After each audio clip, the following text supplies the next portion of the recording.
Welcome to The Explainer. Today, we're doing something a bit different. We're looking at a totally contrarian approach to building wealth. We're talking about 7 businesses that are so unbelievably unglamorous that most people just walk right past them. Okay, let's dive into this and see how these highly lucrative, downright boring businesses actually work and how they literally print money using nothing more than a basic laptop. Listen to this. There's a woman in Ohio who cleared $480,000 in her first year from her kitchen table. She never touched the product. All she used was a laptop and a phone. No way, right? But this isn't some made-up fairy tale. It's a real, verified proof of concept. But here's the catch, the part that usually stings for most hopeful entrepreneurs. What she does all day is so incredibly dull, most people would quit in a week. And as you'll see, that sheer boredom, that's exactly why it pays so well. The difference between these models is honestly night and day. On one side, you've got your trendy businesses, right? Drop shipping, print on demand, those faceless content channels. These models get absolutely crushed the moment 10,000 other beginners jump in and copy them, which just shrinks those margins down to zero. But on the flip side, boring businesses. No hype, just quiet lanes with virtually zero competition. Because they solve a repeating pain, they generate recurring revenue, they actually survive the long haul because, well, nobody is fighting you for the spotlight. So we need to completely redefine what boring actually means in the business world. Boring means 99% of people simply won't go near it. It's a repeating pain that someone will gladly pay cold hard cash to make disappear. This right here, this is your moat. It protects you from being copied overnight by a flood of beginners. In this space, boredom is a feature, it's not a bug. Because the work is so tedious, people will happily hand over their money just to avoid doing it themselves.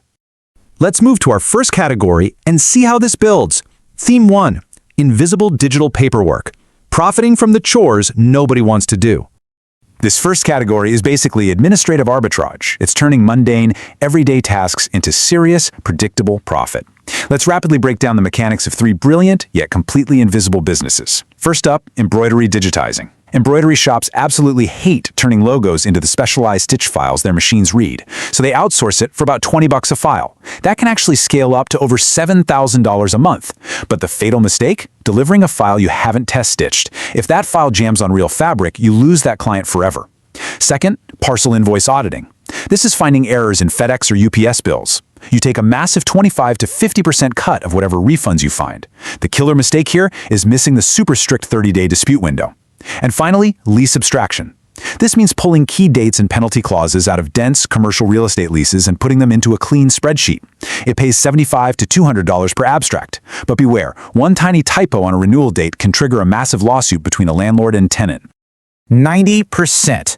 That massive number is the profit margin you can expect from these paperwork businesses. Seriously, 90%. Take embroidery digitizing, for example. Your only costs are a laptop, some software, and a bit of your time.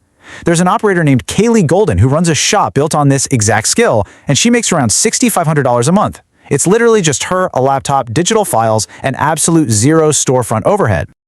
To put this into perspective, the sheer volume of money moving through these hidden sectors is just absolutely staggering. For instance, about 5% of all shipping invoices have errors in the customer's favor. Just one logistics firm recovered $184,000 for a single retailer in just 1 week. And over in real estate, commercial lease abstraction, that's a $2.5 billion market. If a firm hands you 40 leases to abstract on renewal, that's $6,000 in batch income just for filling out spreadsheets accurately. And the magic word that ties all this invisible paperwork together, recurring. The invoices and the leases literally never stop coming. Moving on to Theme 2, building digital real estate. Stop trading time for money. Okay, this is the point where you stop trading your hourly time for money and you start building digital assets that yield recurring rent while you sleep.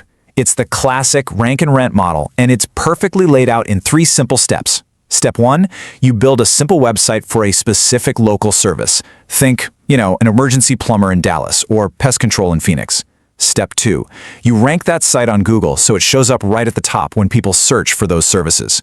Step 3, when the phone starts ringing, you rent that stream of leads to a real, local pro for a flat monthly fee. You own the digital real estate, and the local businesses, who, let's face it, are desperate for leads but terrible at online marketing, they pay you month after month. Now, what's really interesting about this is the potential payout. It's huge. One operator, Mike Benatti, built a single, frankly pretty ugly pest control website, and it generated $90,000. He built the asset once, and it just kept paying out. However, there is a major fatal mistake you have to avoid here, forgetting that you do not control Google. A core algorithm update can totally tank your site's ranking overnight. The smartest operators spread their risk across a bunch of different sites and towns, so no single update can wipe them out. Building on this idea of digital assets, we arrive at our sixth business model, niche job boards. Forget the giant crowded job sites. The real riches here are in the tiny, hyper-specific niches. We're talking about planting a flag in a small, specific world, like a job board dedicated solely to ranch work or UX writing, where desperate employers will happily pay to post because they literally have nowhere else to find this specialized talent. The math on these simple pages is incredibly clean. A single job listing charges anywhere between $100 and $300. Look at Peter Askew. He runs a board strictly for ranch work jobs and pulls in $10,000 a month. Another solo operator built a UX writer's board, grew it to over $4,000 a month, and then turned around and sold the site entirely for $96,000. But the fatal mistake you absolutely must avoid, launching too broad. If you build a general job board, it's going to be a ghost town, and empty boards die fast. You have to go incredibly narrow and seed it with free listings first to build momentum. All right, theme 3, the big ticket matchmakers, sitting in the middle of massive cash flows.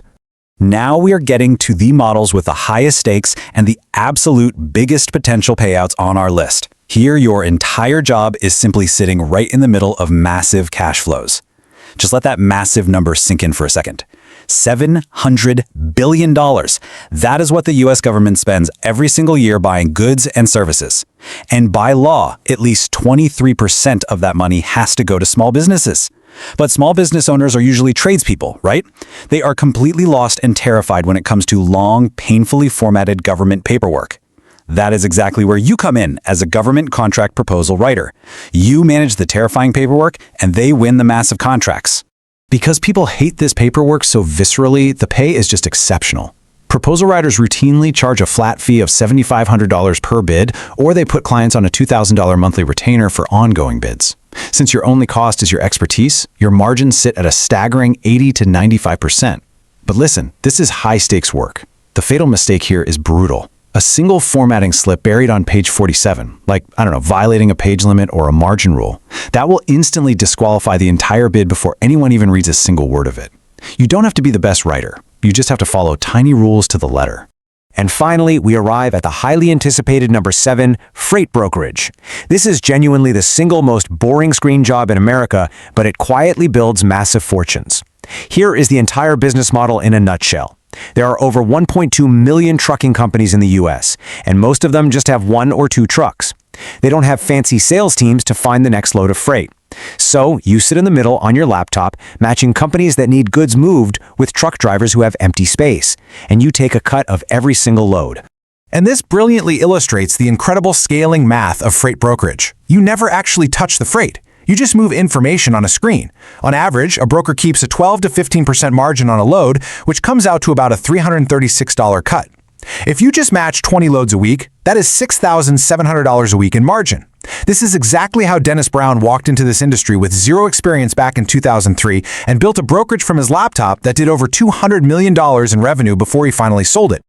But you have to be vigilant. Fraud reports in this industry have jumped 65% in just a single year. The fatal mistake that can wipe out an entire month of earnings is double brokering fraud. That's where a shady carrier takes your load and secretly hands it off to an unapproved truck. If that freight gets stolen, you are fully on the hook for it. The brokers who actually survive and thrive in this space rigorously verify every single carrier before handing over a load. Absolutely no exceptions. Okay, let's wrap this up. The ultimate takeaway: why boring is your biggest advantage. So the crucial point is this. We've looked at 7 wildly different models today, from stitching logos to moving freight across the entire country. But the secret engine powering every single one of these successes is boring, repeating pain. Companies are going to ship packages next week.